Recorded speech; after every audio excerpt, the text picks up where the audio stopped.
The coastal city of Mangaluru in Karnataka has a rich heritage with traditions like Kambala, Bhutakola, Nagaradhane, Yakshagana and the Tiger Dance. Legend has it that this region is a part of Parashurama Shrishti. In the olden days, there were schools perpetuating Vedic culture and Shankaracharya and Madhvacharya strode across this land. This region, which is home to ancient pilgrimage centers like Kollur and Sringeri, South Canara also nourished the Buddhism and Jainism. Traditional artisans skilled in various arts and crafts have thrived here. Being a port city, Mangaluru had centuries of trade relations with the Arab world through the export of rice, pepper, coffee, cardamom and clove. During British rule, it came under the South Canara district of the Madras Presidency.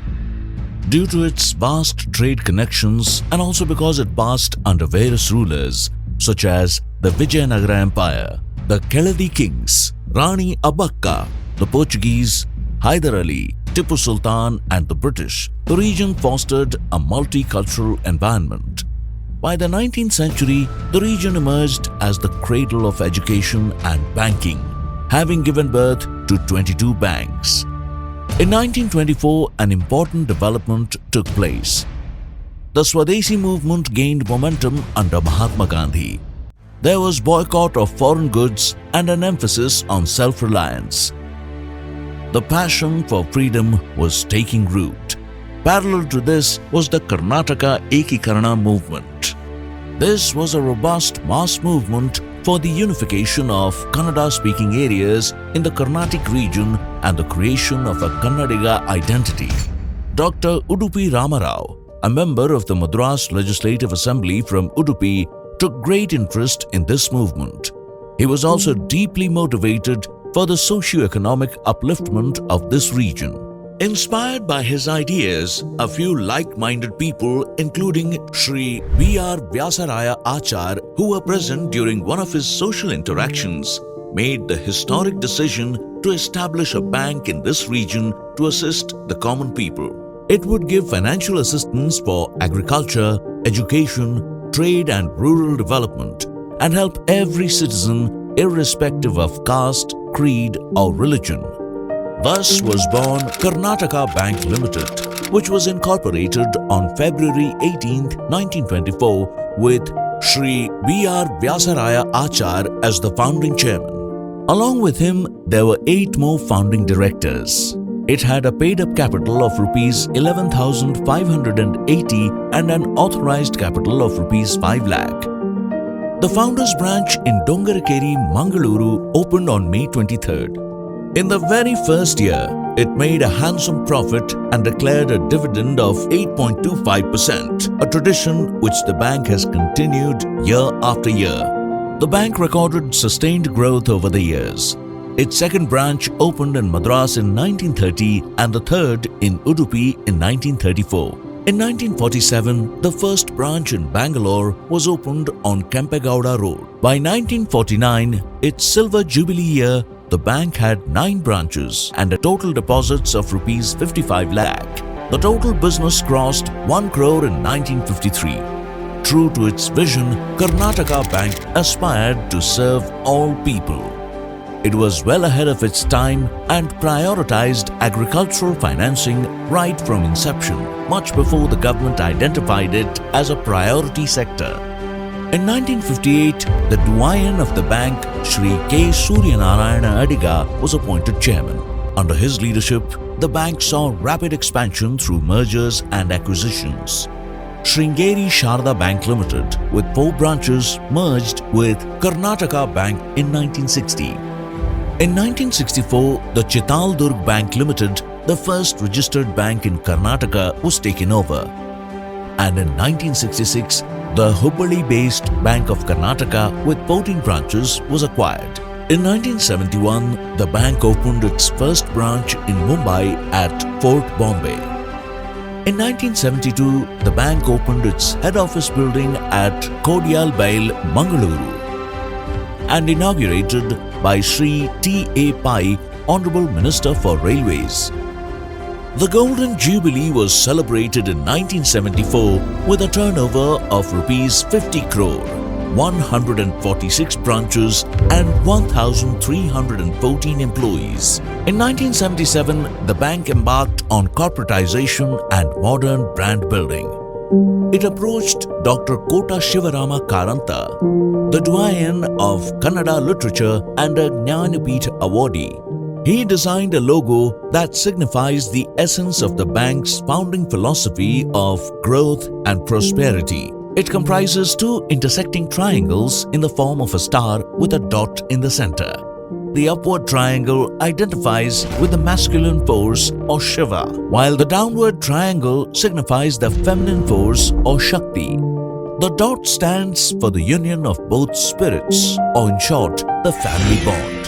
The original logo design was blessed by His Holiness Sri Sri Abhinava Vidyatirtha Mahaswami, the 35th Jagadguru of the Sringeri Sri Sharda Peetham, and handed over to Sri KSN Adiga. Subsequently, in 1978, the bank entered the national capital with the Vice President of India, Sri B.D. Jatti, inaugurating its first branch in New Delhi at Connaught Place. Growth under successive chairmen and CEOs.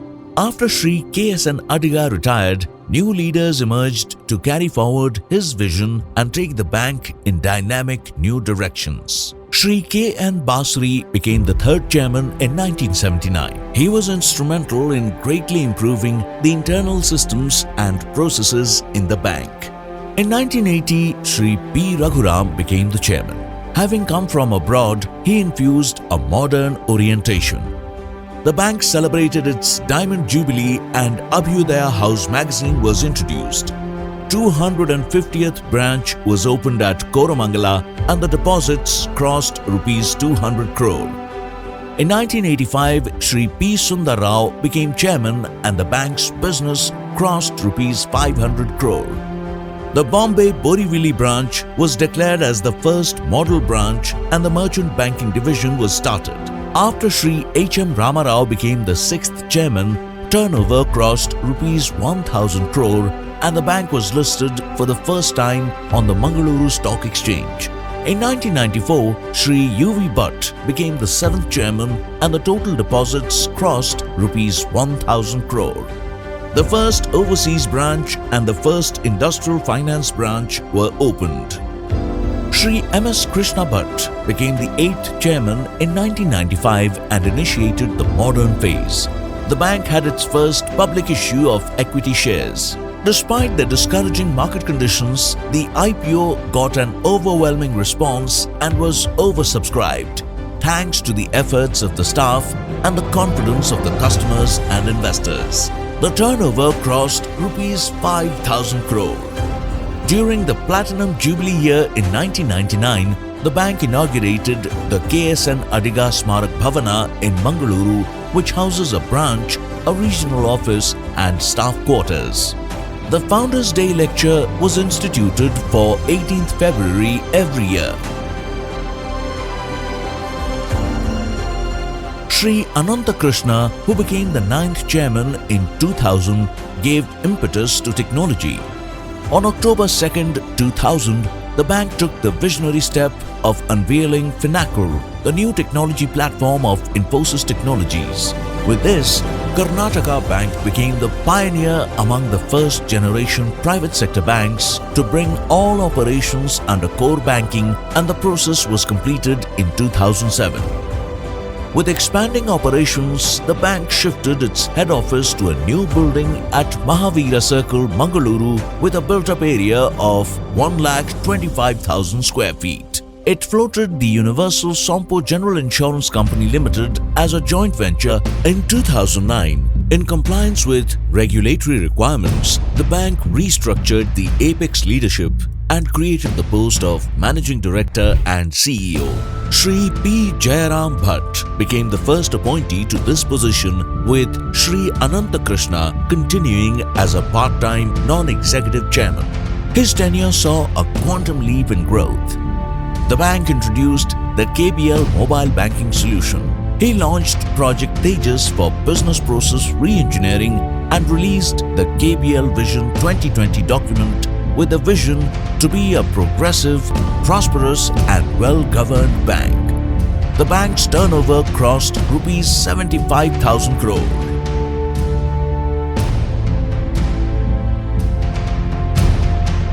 Paradigm shift under Sri Mahabaleshwara MS.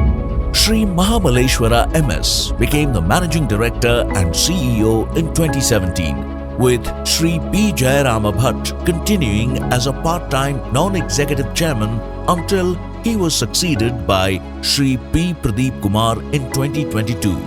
Under Sri Mahabaleshwara, the bank launched its transformation project KBL Vikas with Boston Consulting Group as its knowledge partner.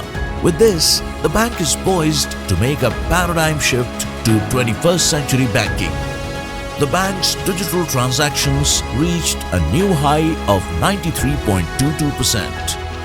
The bank's two digital banking units located at Airport Road, Mangaluru and Vijayanagar First Stage, Mysore were inaugurated via virtual mode by Honorable Prime Minister Shri Narendra Modi.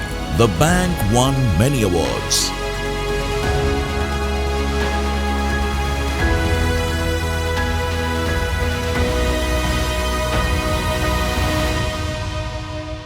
The bank's customer base crossed 1 crore in the financial year 2017 to 18 and the total business turnover surpassed rupees 1,25,000 crore during 2019 to 20. The bank registered an all-time high net profit of rupees 508.62 crore for the year ending March 31st, 2022. Continuing its remarkable performance, the bank clocked a net profit of 826.49 crore for the end of 9 months of the present financial year 2022 to 2023. Karnataka Bank is pride of Karnataka and jewel of India. The uniqueness of Karnataka Bank is that even though there are no promoters, we are a professionally managed bank which is customer-centric, and we are also time-tested and a profitably run bank. Ever since its inception in 1924, we are consistently earning profit, and we have an unbroken profit record for the last 99 years, and also a very impressive dividend payment history. Professional board, seasoned executives, committed employees, and the loyal customers. These are the 4 strong pillars of Karnataka Bank. We are also one of the first few banks to introduce core banking solutions way back in the year 1999-2000 itself. Powered by KBL Vikas, Karnataka Bank is now all poised to become strong, vibrant digital bank. Now, as it enters its centennial year, Karnataka Bank is proud of its legacy as a technology-driven, customer-centric bank focused on its founding values of fostering the economic development of the common people and an appreciable track record of CSR initiatives. With close to 900 branches and over 8,500 employees and 13 million customers spanning 22 states and 2 union territories, the bank is poised to surpass rupees 1,50,000 crore in business turnover, is fully geared to face the emerging challenges of the future and looks forward to traversing yet another century with a progressive vision and result-oriented approach. The future is indeed bright and shining for Karnataka Bank.